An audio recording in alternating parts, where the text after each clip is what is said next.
Welcome to Simplify Your Retirement with certified financial planner Stephen Stricklin from Wise Wealth, LLC. In this podcast, we help individuals and couples plan for a peaceful and enjoyable retirement. Join us on this journey where we explore the importance of simplifying the retirement planning process, as Stephen, with his years of experience and expertise in retirement income planning, along with guest experts, will help you achieve first wisdom, then wealth. And don't forget to check out the Simplify Your Retirement online course and other great resources at simplifyyourretirement.com. Now, on to the show. Hello, and welcome to Simplify Your Retirement with Stephen Stricklin from Wise Wealth. Hello, Stephen. Paul, this is exciting. It's a new year, new season. It's great to be here. Absolutely. I'm excited to kick off another season today. I know this one's going to be exciting. You know, over the last 3 seasons, we've covered in the first season, really kind of the course, in a sense, the main topics of Simplify Your Retirement class. Mm-hmm. Then in season 2, we took a deeper dive into some of the more complex concepts like Social Security and things like that. And then last season, we really covered the Wise Wealth mission statement. Mm-hmm. And, it was great to be able to have some guests, some clients be able to come on and talk about how they live things out in retirement, the plans that have been put together and all of that. So 3 great seasons. If you're just joining us for the first time, encourage you to go back and listen to those seasons as well. We'll probably reference at least one of the episodes today, but season 4 is here. So would you give us a little preview of what we might expect in season 4? Well, season 4, we've got, an exciting group of guests, honestly, that we've looked at, what we've covered so far, and we want to keep things new and fresh, and just looking at some of the things that we hear frequently asked questions, people that ask us things about certain topics. We're going to cover that here in the next 12 episodes, but then also really have some great guests on who've written some books that I think are very valuable and helpful to people, so I'm excited about that as well.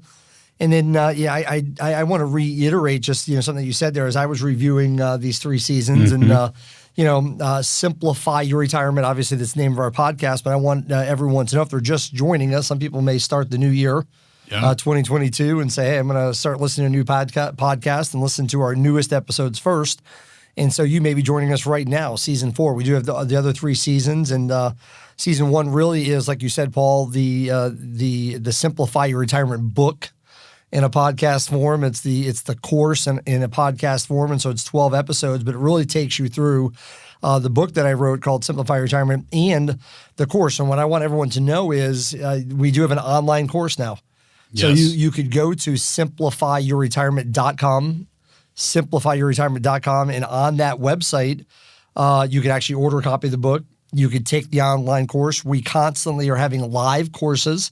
In fact, in February, if you're listening to this right now, in February, we're going to do a live Simplify Retirement course in Lee Summit, Missouri. Yes. So if you're listening, I recommend people go to simplifyyourretirement.com. There's ways to engage in the podcast, the book, the online course, the live course. And then season 2 was, like you said, a deeper dive into a lot of these things. And really between seasons 1 and season 2 really would be a great foundation for people to listen to understand, how we do, business and our planning philosophy and those sorts of things. And then, last season really is for, why do we do what we do? Why do we do retirement planning? Why does Wise Wealth exist? And the types of clients that we serve? What's the goal of retirement? And really to give and serve and enjoy life. So I'm excited about what we've covered so far and what we have today and going forward in season 4. Absolutely, yeah, and I'm really excited about the guest. I've looked ahead, obviously, at who we have coming on, and got a lot of great thinkers out there. I know you and I have talked about just how retirement is such a long period of time. Mm-hmm. There's so much life lived during that there's so many topics. I mean, we could talk for years on all the topics that someone might cover in their retirement years. Right. So this is exciting to be able to bring on some other experts to be able to talk about things that people might face in retirement. Absolutely. And today we're excited to have Laurence Kotlikoff.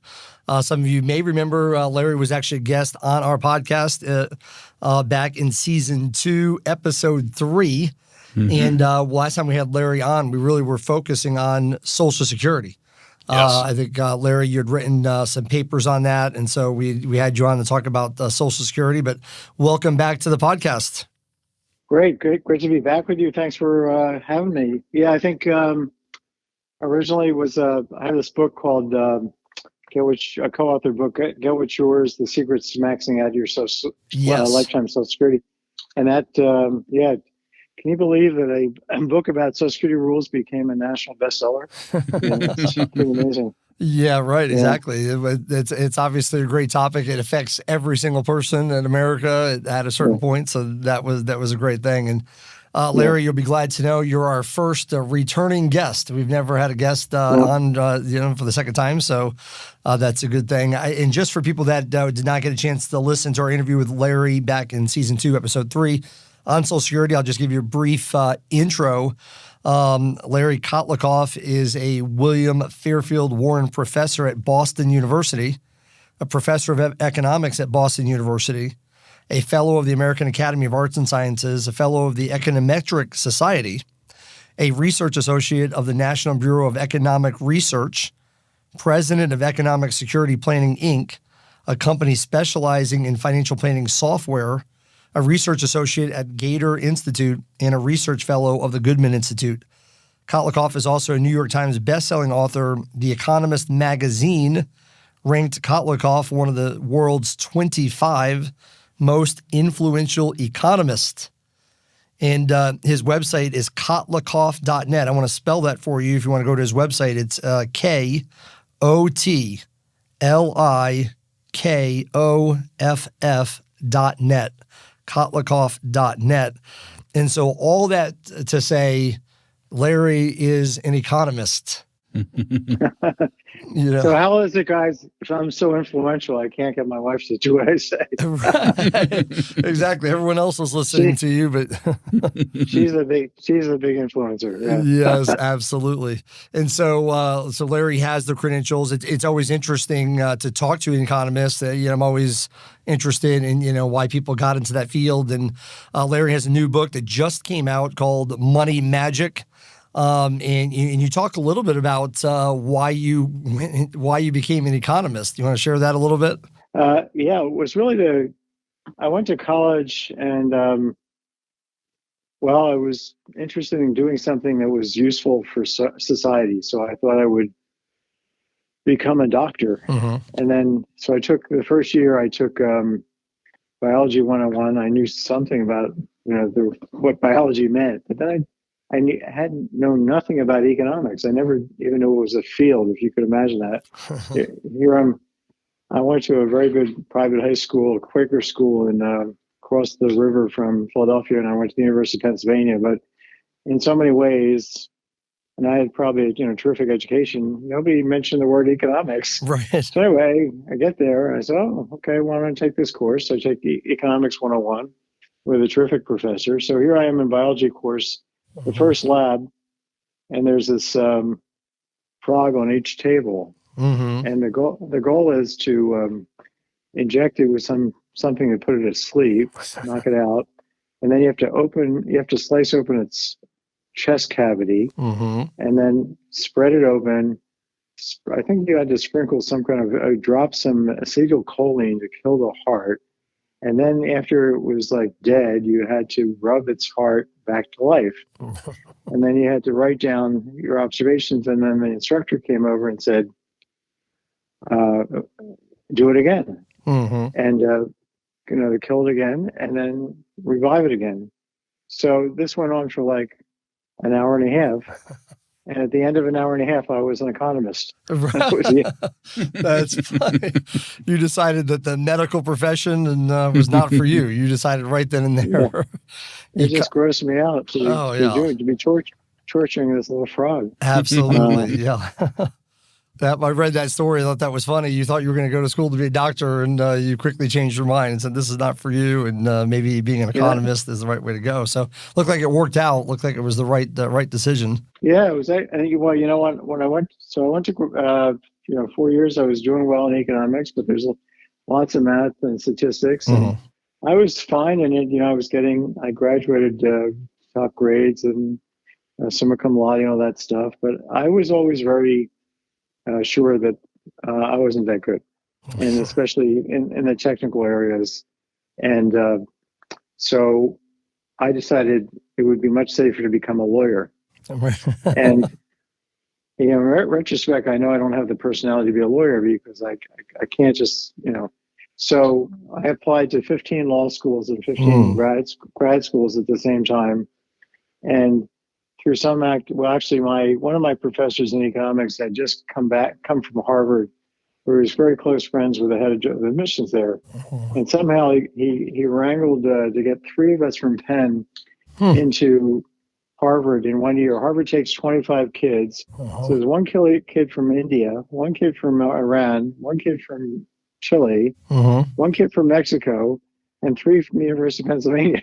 Right. Amazing. And the three of us turned out, two out of the three turned out to be, one's at the University of Chicago, I'm at BU, turned out to be academics. And the other guy was just amazing academic for a while, but then he thought he wasn't making enough money to satisfy him, so he went off to work for Goldman Sachs. He had a very good personality. He gets fired, and to become a partner and then get fired takes a pretty good personality. So one of the things I'm trying to do in the book is since it's written for people at all ages, kids. The first chapter is my daughter, the plumber. It's about a young lady figuring out what career to take and and so. I'm trying to get across the idea that life has got all these variabilities, that there's nothing assured, that if you go to Harvard as an undergraduate and you think your life is made and you're wearing your Harvard sweater and 90 degrees weather in the summer in Arizona, where 110 degrees in Phoenix, you might get your first job, but thereafter it's going to depend on what you do. Absolutely. How good you are. So spending a whole lot of money on a prestige college and borrowing for the privilege to do that, when 40% of the kids are not finishing college, but they're borrowing to go to college, is a terrible thing. So one of the chapters is called "Don't Borrow for College." Yes. And so it's a hard-nosed book with a lot of fun, but it's saying, look, I'm old enough to not hold back anything. I just want to say, this looks like a crazy, extremely risky, high-interest investment. You can't go bankrupt. I mean, if you go bankrupt, they won't discharge your student loan. You'll be paying it when you're 90. They'll be taking it out of your Social Security check because the lender here is Uncle Sam, and Uncle Sam has a long memory. Has a long memory, has all the information, and is a nasty guy. and he's running scams. He's running Social Security scams, as I read about, a document. I mean, and the people don't know about. So you can't really trust the government with your personal finances in a way that we're kind of brought up to do. That's right. That's the whole. Absolutely. I think that's excellent to jump right into that. I noticed that in one of these chapters. I mean, basically it's, and I like what how you write, the way you think is because it's basically non-traditional. In other words, you come right after, college education and degrees, certain ones for certain reasons, and especially going in debt to do so. And like you just were talking about, and really, honestly, it comes down to, like you said, in chapter 1, even like your daughter, the plumber, the path to a dollarful career. The whole point is it's really about your personal economics. It's not about, trying to keep up with anybody else or what traditional methods say. It all comes down to your personal economy and not worrying about anybody else. Yeah, what's going to work for you? It might be that one of the things I point out is that in career choice, you want to find a job that everybody else hates because that job is going to have a high wage because they're going to have to attract people. So I talk about, whether you should be an audiologist or a mortician. Yes. or let's say a funeral home director, and maybe become self-employed in the process by, I thought I was just thinking there for a few minutes that these guys who are running funerals, the funeral directors, actually have a sense of humor. I noticed this. We were taking a trip around the country, and we saw this funeral house, and it said, "No rush. We're here when you're ready." And then Yep. I go online and I see all these funny signs from here. So they Yes. have a good Right. sense of humor. And so I was thinking, well, why wouldn't a young, the reason it's called My Daughter, My Daughter the Plumber is because Jewish mothers, I'm Jewish, Mhm. in the old days when I was a kid, they'd always say if their kid was a doctor, was my son the doctor. Mhm. Having a son who was a doctor was the biggest thing Oh, in the yeah. world for a Jewish mother. So this is like flipping it on its head. Right. And of And then course, you maybe it's became an Jewish. economist, right? She had to try to Yeah, explain that to people. yeah, a hard time.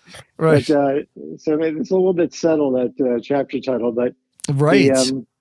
so I was thinking about maybe this gal who's thinking about becoming a mortician will become a funeral director and end up getting a van and making this a movable feast where they have the service in the van, the big van, and they transport the casket to the cemetery. And when the service is over, everybody's right there at the cemetery. I thought that was pretty cool. Right. And the thing about being self-employed is you can't get fired. You can't be sexually that's right. harassed. You That's can't right. have a crappy voice, a buzz. So Yep, exactly. I thought Yeah. that was a great way to start the book. I mean, again, like I said, non-traditional approach, just saying right out of the gate, it's really time to rethink your even career choices. Right. And again, not just do what you're quote unquote supposed to do or what everyone expects you to do or think you should do and drudge through a career, but to really make good decisions, not only from a emotional standpoint, but also from an economic standpoint. It makes sense sometimes for quality Yeah. of life and so forth. Yeah, we've got the presidents are trying to get everybody to go to college, or making tuition free and reducing student loans. Yeah. And a lot of that is very good. And I'm into advanced education for my entire career. So I'm not somebody who doesn't think it's extremely valuable, but it's extremely expensive. That's right. When 40% of the kids are dropping out and they're borrowing as I mentioned, borrowing for the privilege of doing so. Yeah.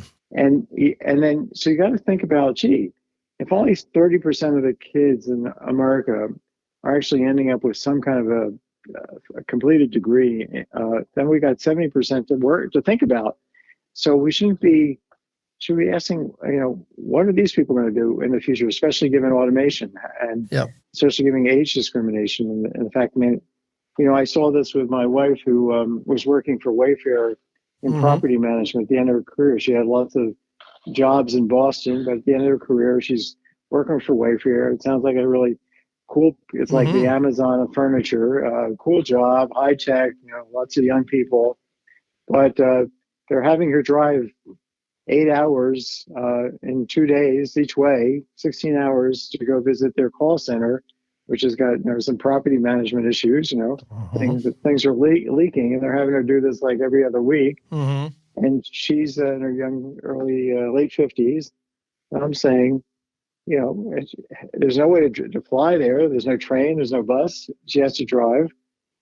So what they've done is they set things up to give a high wage trajectory and give the people the impression that they can work into their 60s and earn and get payback for getting paid crap early on.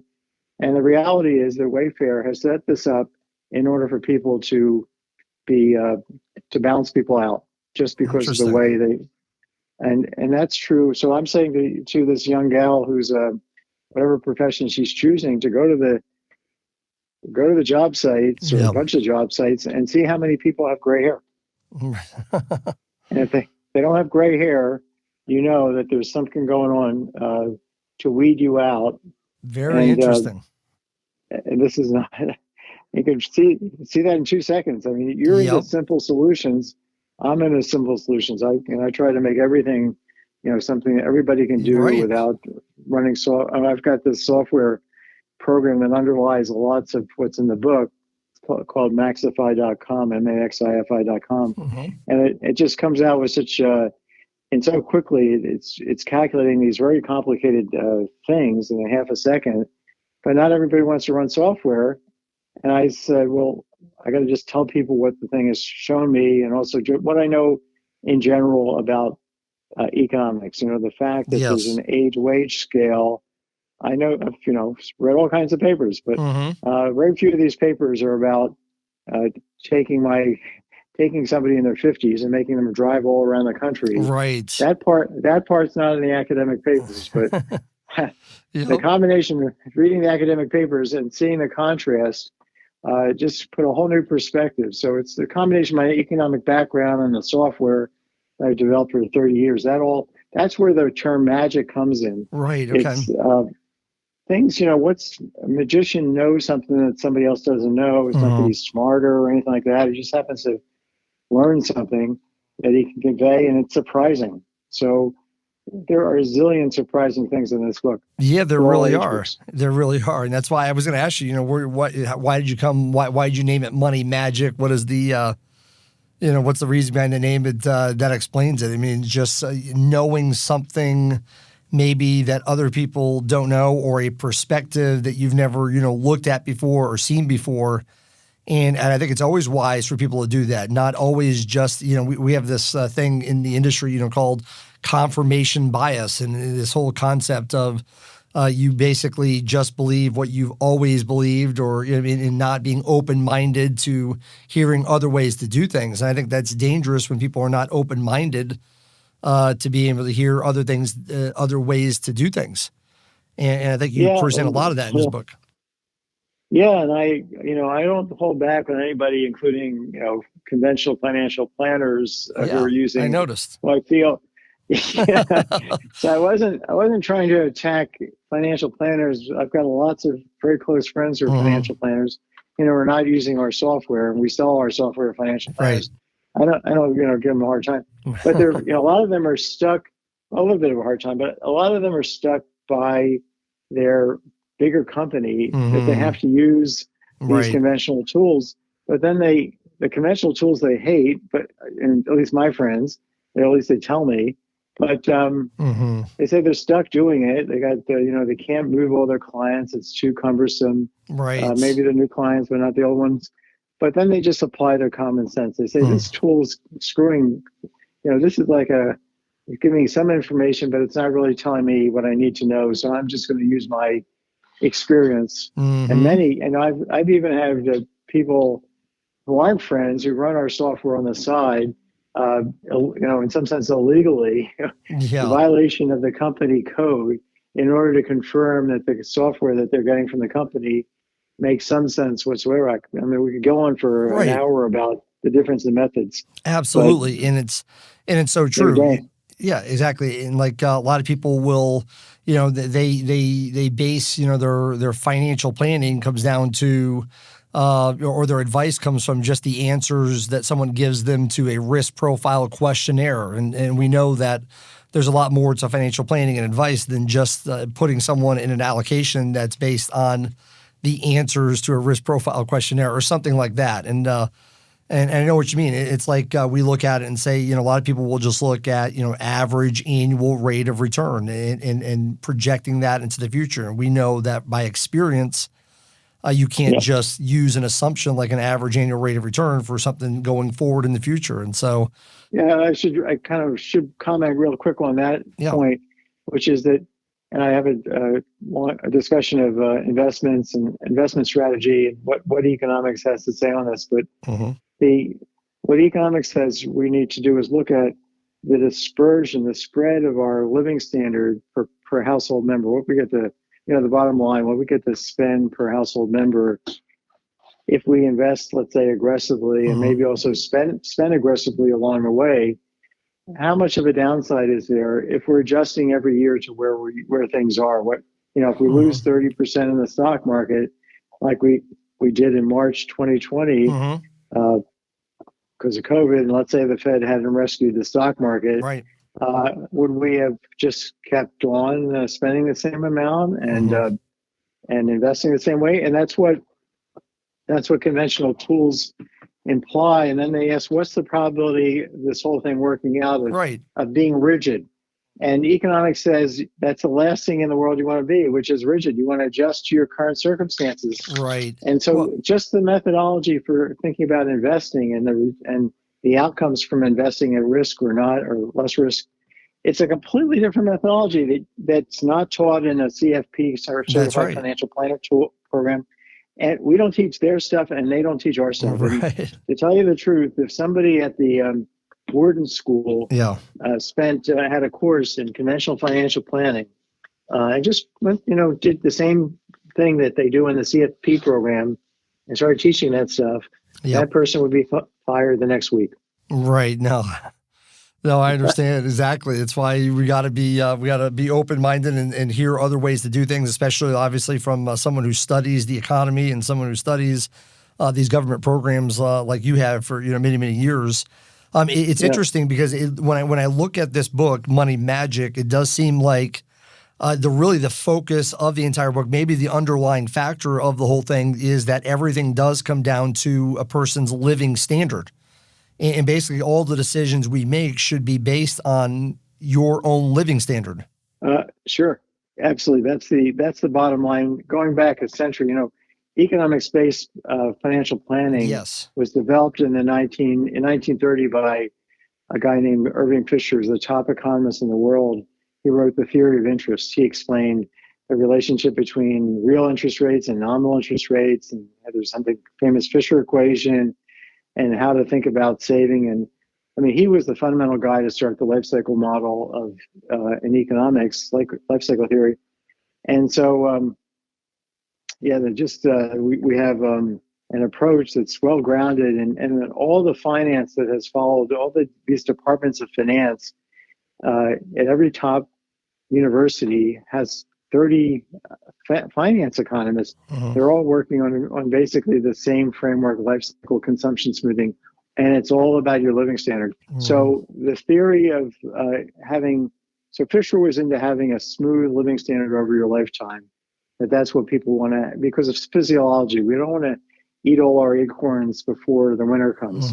And so he wanted to figured out how to help people figure out how to smooth their living standard.